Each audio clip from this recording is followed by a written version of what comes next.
और जैसे हिजाब वाले मामले पे बवाल चल रहा है, वैसी चच्चा नाराज है।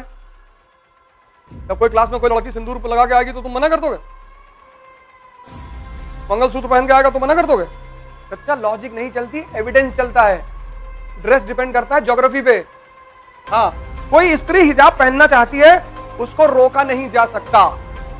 लेकिन क्लास में, और वो भी अगर सिर्फ लड़कियों का स्कूल हो तो, और फिर मान लो तुम आईपीएस बन गई तब, नहीं तब हम सोचेंगे, नहीं नहीं तब का बताओ।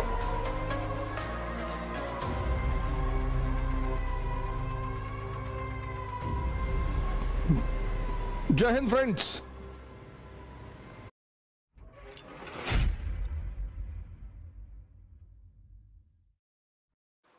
अब जैसे हिजाब वाले मामले पे बवाल चल रहा है, वैसी चच्चा नाराज है।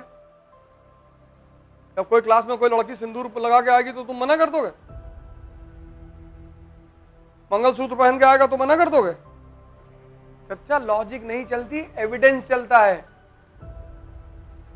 ड्रेस डिपेंड करता है ज्योग्राफी पे। क्यों बहस कर रहे हो? हाँ, कोई स्त्री हिजाब पहनना चाहती है, उसको रोका नहीं जा सकता। ये उसका चॉइस है, ये उसकी चॉइस है।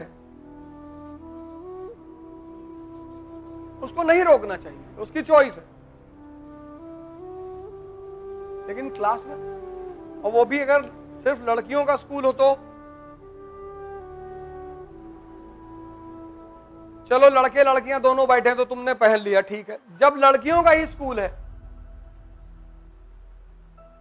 और फिर मान लो तुम आईपीएस बन गई तब, नहीं तब हम सोचेंगे, नहीं नहीं तब का बताओ।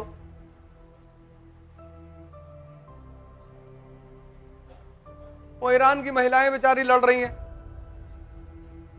किसी को किसी चीज के लिए रोका नहीं जा सकता, वो उसका अधिकार है व्यक्तिगत। जैसे महिलाएं बाजार जा रही हैं, हिजाब पहन के जा रही हैं, बुर्का, वो उनकी चॉइस है, उसके खिलाफ तो बोला ही नहीं जा सकता।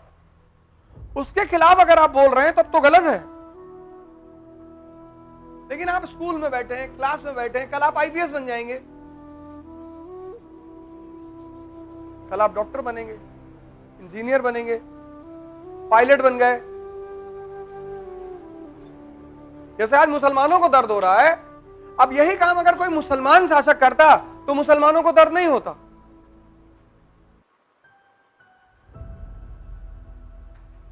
मुसलमानों को वैसे भी दर्द नहीं होता अगर बार बार दिखाया ना जाए तुम्हारा धर्म एंटी मुसलमान।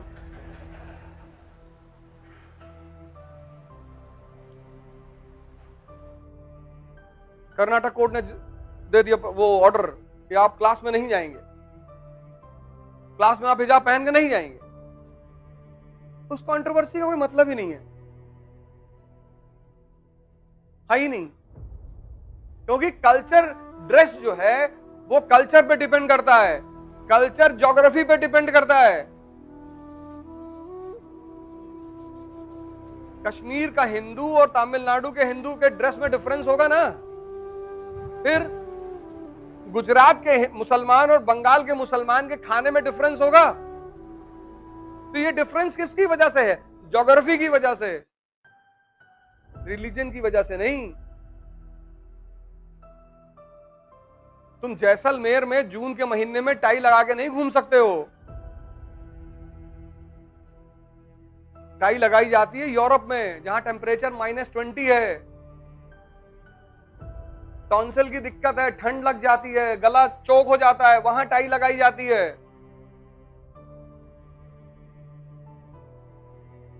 50 डिग्री टेम्परेचर मान लो कानपुर में हो गया तो सूट पहन के, जूता पहन के, टाई लगा के साइकिल चलाओगे?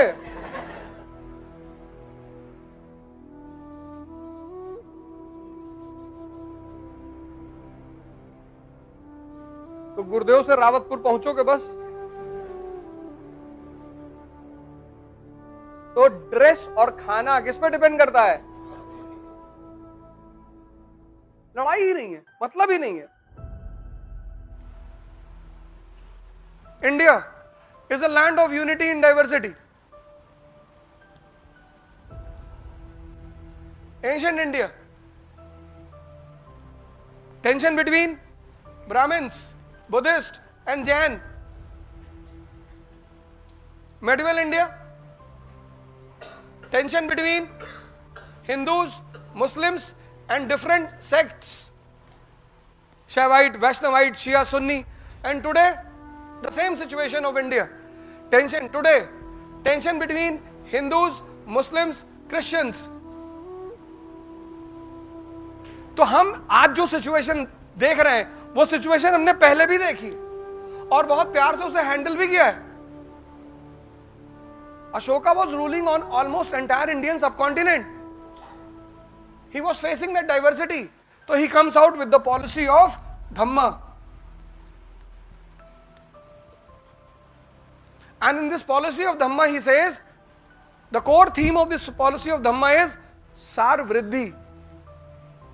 And in Sarvriddhi Ashoka says that it is the duty of every individual to know about the basic principles of all the religion. Basic. And if you know the basic principles of all the religion,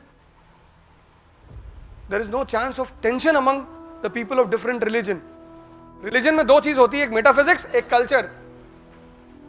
अब कश्मीरी हिंदू और तमिल हिंदू दोनों का dress में अंतर होगा, because culture is a part of geography. Sahara desert में तुम tie लगा के नहीं घूमोगे.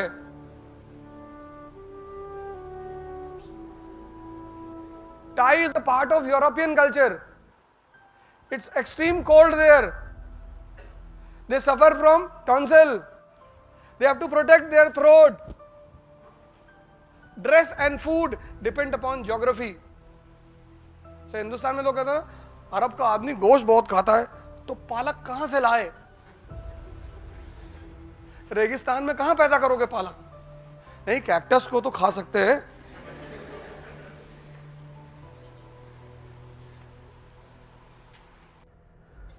जय हिंद.